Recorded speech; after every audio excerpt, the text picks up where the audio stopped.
Agnès Buzyn, bonjour. Bonjour Jean-Jacques Bourdin. Ministre des Solidarités et de la Santé. C'est important, des solidarités, je vais y revenir.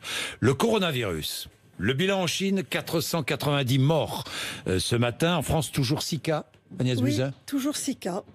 Et Toujours les rapatriés sont testés régulièrement et sont négatifs. Tous les rapatriés sont négatifs ? Pour l'instant. Pour l'instant, oui. Quel est l'état de santé des 6 cas détectés ? Stable. Il y en a un qui est toujours en réanimation, la personne la plus âgée qui est un touriste chinois de 80 ans. Il est toujours en réanimation dans un état stable et tous les autres sont dans des services de médecine réguliers et ils sont gardés en isolement tant qu'il y a encore du virus détectable, mais ils vont pour l'instant bien. Bien, le gouvernement chinois reconnaît avoir besoin de masques, de combinaisons, de lunettes de protection. Est-ce que la France et l'Europe vont en fournir à la Chine ? Oui, alors nous en avons déjà fourni. Nous avons fourni des masques, notamment, que nous avons apportés lors du premier vol qui a été chercher les rapatriés à Wuhan. Et puis, nous mettons actuellement une coordination en route entre les pays européens pour voir comment nous pouvons aider la Chine, à la fois sur le plan des équipements et sur le plan des compétences en épidémiologistes et en virologues, puisqu'ils ont demandé une plus grande coopération. Est-ce que l'Institut Pasteur est proche de trouver un vaccin ? C'est ce qu'on dit, j'ai entendu des murmures, c'est vrai ou pas ? Tous les chercheurs du monde rêvent de trouver un vaccin. C'est toujours très très long de mettre en place un vaccin, c'est toujours plusieurs mois. Oui. Autour d'1 an, 2 ans, en tous les cas, ça ne sera pas la semaine prochaine. Il n'y a aucune chance qu'on trouve un vaccin en 1, 2 ou 3 semaines. Donc tout le monde y travaille évidemment, mais pour l'instant, il n'y a pas d'équipe qui peuvent se targuer d'en avoir trouvé un. D'autres avions seront envoyés pour aller chercher des ressortissants français ou européens ? À la demande. Pour l'instant, nous n'avons plus d'autres demandes de ressortissants français. Et donc, nous avons rapatrié tous ceux qui avaient fait au consulat une demande spécifique. Certains Français ont choisi de rester parce qu'ils ont des conjoints qui sont, par exemple, chinois et qui ne veulent pas et qui ne peuvent pas partir. Donc, voilà, nous ferons en fonction des besoins. Bien, Agnès Buzyn, parlons du congé pour décès d'un enfant. Vous êtes ministre des Solidarités. Des Solidarités. Alors, je vais revenir sur ce qui s'est passé, mais je voudrais commencer parce que vous allez annoncer un nouveau texte, sera présenté au Sénat, si j'ai bien compris, dans 1 mois à peu près. Oui. C'est bien cela, Agnès Buzyn. Que contiendra ce texte ? Alors, nous avons hier... au ministère, Adrien Taquet, le secrétaire d'État en charge de la protection de l'enfance, et Muriel Pénicaud ont reçu hier au ministère toutes les associations qui portent ce sujet, les 8 associations. Ils les ont reçues en présence de 5 députés très investis, dont le député Monsieur Bricou, qui avait porté la PPL à l'Assemblée, pour entendre de la part des associations leurs besoins. Car en réalité, ce que traduit ce texte, c'est que les parents qui font face à un deuil sont en fait très mal accompagnés dans notre pays, et les besoins sont en réalité beaucoup plus larges que celui du simple congé. Ils ont fait émerger, par exemple, que les allocations familiales s'arrêtent du jour au lendemain et que c'est violent. Ils ont fait émerger le fait que les caisses d'allocations familiales, qui parfois aident les parents pour les obsèques sur le plan financier, donnent des sommes qui sont variables d'un département à l'autre. Et donc tous ces sujets méritent d'être posés sur la table. Il faut évidemment harmoniser les aides financières et il faut réfléchir à un accompagnement global. Et donc ce travail est en cours avec les associations. Donc des aides financières seront prévues. On est bien d'accord. Pour les obsèques, lorsqu'il y a évidemment un besoin. Pour les obsèques, aides financières pour les obsèques, des aides psychologiques peut-être. Alors, juste pour revenir, les aides financières, elles existent déjà. Elles existent déjà, mais elles sont en fait variables et ça c'est incompréhensible. Donc elles seront généralisées. Elles seront harmonisées d'un département à l'autre, c'est le minimum que nous devons, mais elles sont en fonction des revenus de la famille, bien entendu. Oui. Il y a cette demande sur les allocations familiales et la brutalité de l'arrêt, donc il faut qu'on y travaille. Donc les allocations familiales seront prolongées ? Pour l'instant, il n'y a pas de décision. Mais nous avons hier eu la première réunion qui a montré que l'ensemble des besoins, y compris l'accompagnement psychologique, l'ensemble des besoins doit être traité. Au-delà du simple congé, entre guillemets, congé, je n'aime pas ce mot quand il s'agit de répit. Voilà. Mais au-delà de ce moment nécessaire, il y a d'autres besoins qui émergent et nous avons donc l'occasion peut-être d'offrir un bien meilleur accompagnement aux familles. Allonger les allocations familiales pendant plusieurs semaines, plusieurs mois, c'est une idée.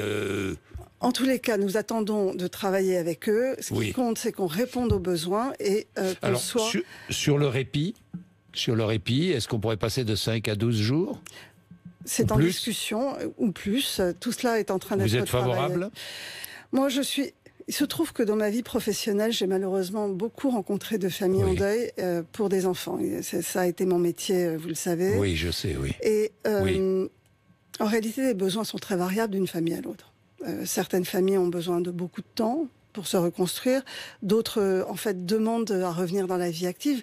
Il faut l'entendre, parce qu'en réalité, la douleur est telle que l'on peut comprendre que la façon dont on fait son deuil est éminemment... Donc, ce qui compte pour moi, c'est qu'on soit aux côtés de ces familles, en fonction de leurs besoins, et pour les accompagner au mieux par rapport à leurs demandes individuelles. Et ça, il faut qu'on offre un panel de mesures.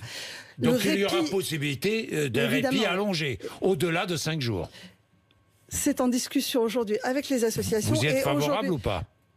Monsieur Bourdin, oui, on Agnès ouvre Buzyn. une concertation. Non mais je pose des questions précises. Moi je pense par exemple qu'il faut pouvoir proposer à ces familles des répits probablement de taille variable en fonction des besoins.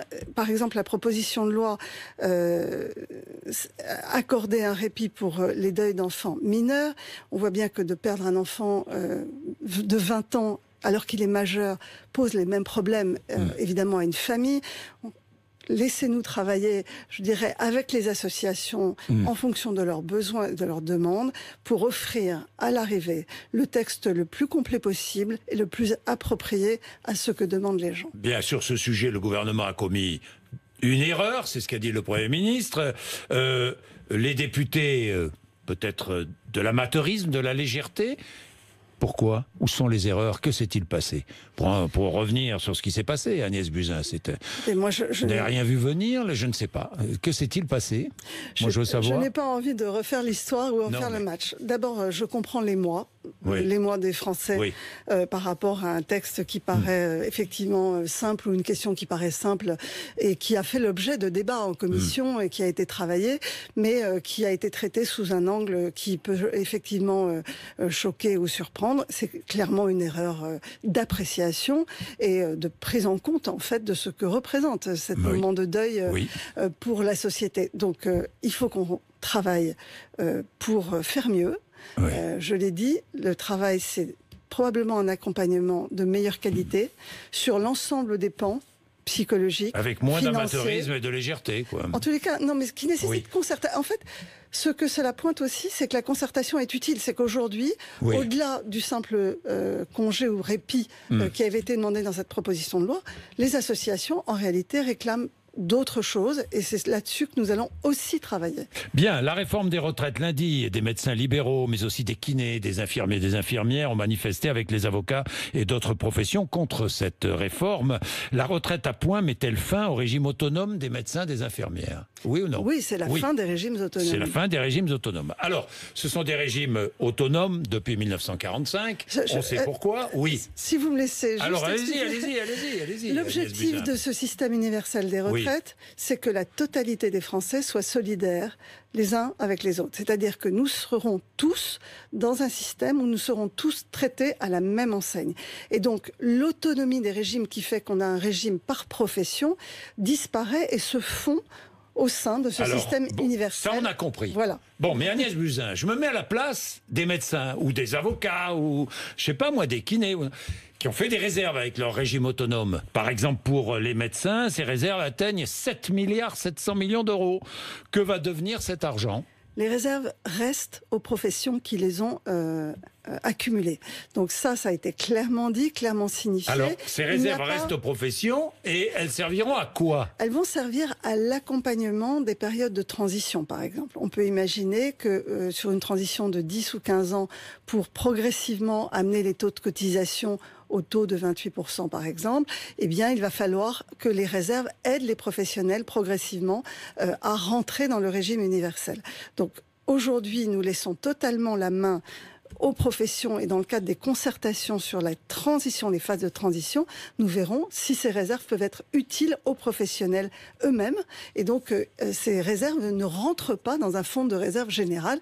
Elles ne sont pas captées par le système, elles restent à la main des professionnels. Ça a été clairement dit pendant la concertation. Je l'ai encore dit à l'Assemblée nationale hier soir. Je le redis aux professionnels, nous ne touchons pas aux réserves des professionnels. Bien, l'hôpital public, plus de 300 médecins hospitaliers ont démissionné de leurs fonctions administratives, mais les soins sont toujours assurés.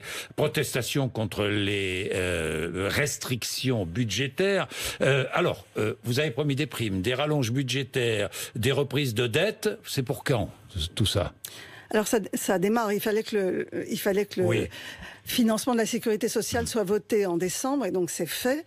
Et donc d'ores et déjà, nous avons alloué un crédit d'investissement pour les établissements. Donc ils ont reçu 150 millions d'euros répartis sur les différents hôpitaux pour acheter du matériel, pour s'équiper, pour faire les travaux nécessaires et pour que d'ores et déjà les conditions de travail s'améliorent au sein des hôpitaux. Donc cette enveloppe de 150 millions, elle est déléguée. Il faut maintenant que les équipes s'en emparent et fassent remonter leurs demandes aux directeurs d'hôpitaux pour avoir le matériel dont ils ont besoin. Au-delà de ça, nous reprenons la dette hospitalière. Ça, c'est une énorme bouffée d'oxygène pour les hôpitaux, puisque nous allons reprendre 30% de la dette. La dette représente 30 milliards. Donc nous allons reprendre 10 milliards de dettes des hôpitaux sur 3 ans. Cela va donc permettre aux hôpitaux de récupérer autour de 1 milliard de trésorerie par an. Et donc, avec cette trésorerie, ils vont pouvoir réinvestir, ils vont pouvoir employer du personnel supplémentaire là où il en manque. Et donc, cette enveloppe-là, elle va être a priori disponible dans deuxième semestre 2020, parce qu'il nous faut un texte de loi pour l'allouer, mais elle sera disponible dès cette année. Enfin, j'ai déjà annoncé à tous les médecins qui aujourd'hui font part de leur désarroi par cette démission administrative que je les reverrai en mars, parce que je veux d'abord qu'on fasse un état des lieux de la façon dont les réformes s'appliquent, notamment les primes pour les personnels, puisque 200 000 personnels hospitaliers aujourd'hui vont recevoir une prime de 100 € net par mois à partir du mois de janvier. Et donc, je veux... Ont reçu alors ? Alors, en fait, ça va être rattrapé, puisqu'ils vont la recevoir en février, mais on va faire un rattrapage sur le mois de janvier. D'accord. Et cette prime, elle va permettre d'ores et déjà à énormément de professionnels de voir que les mesures sont effectives. Et j'ai proposé qu'on se revoie avec les médecins hospitaliers en mi-mars, c'est-à-dire 2 mois après mon premier rendez-vous, pour regarder comment ça s'applique, voir s'il y a d'autres mesures nécessaires. Et ils font état de mesures autour de la gouvernance des hôpitaux, et je les entends, et je pense qu'ils ont raison. Nous devons retravailler cette gouvernance, cette organisation interne aux hôpitaux, pour donner beaucoup plus la main aux professionnels médicaux. Et c'est ce que réclame notamment ce collectif. Bien, Agnès Buzyn, les urgences. Est-ce que sera créé un nouveau numéro de téléphone unique, totalement dédié à la santé, le 113 ? Oui ou non ? Alors, les décisions n'ont pas été encore arbitrées. Il y a eu des rapports rendus, un rapport notamment. Ce sur quoi nous avons vous êtes favorable à la mise en place de ce numéro unique ou pas ? Je suis favorable à ce que les Français aient un numéro unique quand ils ont un problème de santé qui leur permette d'avoir un médecin au téléphone et d'être orientés soit vers leur médecin généraliste, parce que ça peut attendre, soit vers les urgences. Donc un numéro unique. Donc c'est un numéro simple qui permet à tous les Français, c'est ce qu'on appelle le service d'accès aux soins. Mais quand on me dit numéro unique, il y a 2 débats, si vous voulez. Il y a soit le fait qu'on fasse un numéro dédié uniquement à la santé, soit qu'on fasse un numéro unique dédié à l'urgence avec la police et les pompiers. Ce n'est pas tout à fait la même philosophie. Il y a aujourd'hui le 112, on est bien d'accord, il pourrait y avoir le 113. Donc, aujourd'hui, il y a un débat entre faut-il un numéro dédié uniquement à l'urgence ou faut-il un numéro uniquement dédié à la santé, ou est-ce qu'on mêle tout cela ? Que préférez-vous ? Et donc je pense qu'il faut que probablement les Français puissent avoir devant eux un choix simple entre la santé et l'urgence vitale. Donc 2 numéros. 2 numéros, un pour les secours et la sécurité, le 112, et un pour la santé, le 113. Vous me posez toujours la question, je pose toujours la question, ce numéro unique qui... évidemment, parce que ça passionne, ça intéresse les Français, absolument, tous les Français. Et donc mon engagement, c'est qu'au mois de juin, ce service d'accès aux soins, donc ce numéro de téléphone, où dès qu'on aura un problème de santé, on pourra être orienté soit vers la médecine de ville, la médecine générale, soit vers Un l'hôpital. numéro santé. Il sera opérationnel au mois de juin. C'est l'engagement que j'ai pris. Un numéro santé au mois de juin. On est bien d'accord? Absolument, Monsieur Bourdin. On est bien d'accord. Bon, dites-moi, les conditions de vente en ligne des médicaments vont-elles être assouplies? J'ai vu les pharmaciens qui n'étaient pas contents, Alors, qui craignent qu'Amazon puisse un jour vendre des médicaments. Alors ça, Internet. Il est clair qu'Amazon, ça n'est pas aujourd'hui la vision du gouvernement. Oui. Nous ne souhaitons pas que des plateformes vendent des médicaments comme on vend des livres. Un médicament, c'est quelque chose de sérieux. Il faut un conseil pharmaceutique. Un livre aussi, remarquez, mais c'est différent. Oui. Mais ça ne met pas en danger la vie des gens. On est bien d'accord. Donc aujourd'hui, ce sont les pharmaciens qui ont la possibilité de vendre des médicaments sur Internet, à condition que le stock de médicaments soit adossé à leur pharmacie et à condition qu'il y ait une plateforme par pharmacie. Ce que propose le gouvernement, c'est une capacité de mutualiser entre plusieurs pharmacies cette vente en ligne et que le stock ne soit pas forcément dans le local de la pharmacie. Alors Amazon, c'est simple, se met d'accord avec des pharmaciens et vend en ligne, puisque le stock sera dans ses entrepôts et vend en ligne. Absolument pas. Nous allons prendre tous les engagements nécessaires pour rassurer les pharmaciens. Cela doit rester à la main des pharmaciens d'officine. Moi, je compte énormément sur la profession des pharmaciens aujourd'hui dans leur rôle de santé publique, dans leur rôle de conseil. Nous avons besoin du maillage territorial des pharmacies, nous avons besoin des pharmacies rurales. Ils sont indispensables aujourd'hui à l'accès aux soins et ils peuvent être totalement rassurés sur le fait que je serai à leur côté pour absolument éviter toute dérive de cette vente en ligne. Bon, la loi dépendance tant attendue, elle est pour quand? 2020. 2020, cette année. C'est l'engagement qu'a pris le président de la République lors de ses vœux. Projet de loi pour quand? Donc ce projet de loi, nous avions prévu de le préparer au printemps pour qu'il soit proposé avant l'été. Nous y travaillons. Vous le savez, le calendrier parlementaire est extrêmement contraint, donc nous verrons à quelle période nous pouvons le passer. Mais les mesures seront... Nous attendons de savoir comment va se libérer le calendrier parlementaire. C'est juste un problème d'embouteillage des textes de loi. Après la réforme des retraites? Il n'y a absolument aucun risque que ce projet de loi ne soit différé, car nous avons besoin de cette loi sur le grand âge et l'autonomie. Avant la fin 2020, la loi sera votée. Il y aura, avant la fin 2020, sur la table toutes les propositions du gouvernement pour accompagner le vieillissement de la population. Oui, c'est urgent, urgent. Agnès Buzyn, 2 questions encore. Pourquoi est-ce qu'en France, les nitrates ajoutés dans les aliments, les nitrites et nitrates ajoutés dans les aliments, notamment la charcuterie, ne sont pas interdits? C'est une excellente question.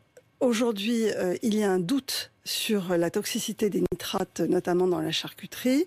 Les agences sanitaires ont été saisies pour évaluer le risque en fonction des publications, en fonction de la science. Oui. Nous saisissons l'ANSES.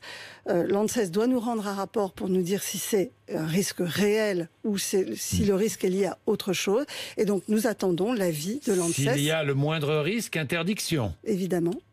Comme tous les produits toxiques, évidemment. Bon, et j'ai une dernière question qui est très politique. Est-ce que vous serez candidate dans le 15e arrondissement de Paris au municipal? Je l'ai dit, j'aime Paris. Oui. C'est ma ville, j'y ai toujours vécu, j'y suis née. Je pense que je peux apporter des choses sur le champ de la solidarité et de la santé, sur cette ville. J'étais en discussion avec Benjamin Griveaux et il se trouve que l'épisode actuel du coronavirus, notamment, m'a un peu ralenti les discussions, donc je n'ai pas eu l'occasion encore de prendre ma décision. Vous n'avez pas décidé encore? Je n'ai pas encore décidé. Qu'est-ce que vous aimeriez faire? J'ai toujours dit que je voulais être candidate à Paris et que je voulais m'engager pour ma ville. Donc vous serez candidate? Je dis simplement qu'aujourd'hui, je n'ai pas eu le temps de poursuivre avec Benjamin Griveaux les discussions. Mais enfin, vous avez envie d'être candidate? J'ai envie d'être candidate, mais aujourd'hui, je suis... vous le savez, sur un front qui m'empêche d'avoir le temps de discuter plus à fond sur les listes et l'organisation avec Benjamin Griveaux. Ces discussions doivent se poursuivre, mais nous avons jusqu'au 27 février pour présenter des listes, et donc j'aurai pris ma décision d'ici là. 8h53, merci RMC BFM TV, Agnès Buzyn, notre invitée ce matin.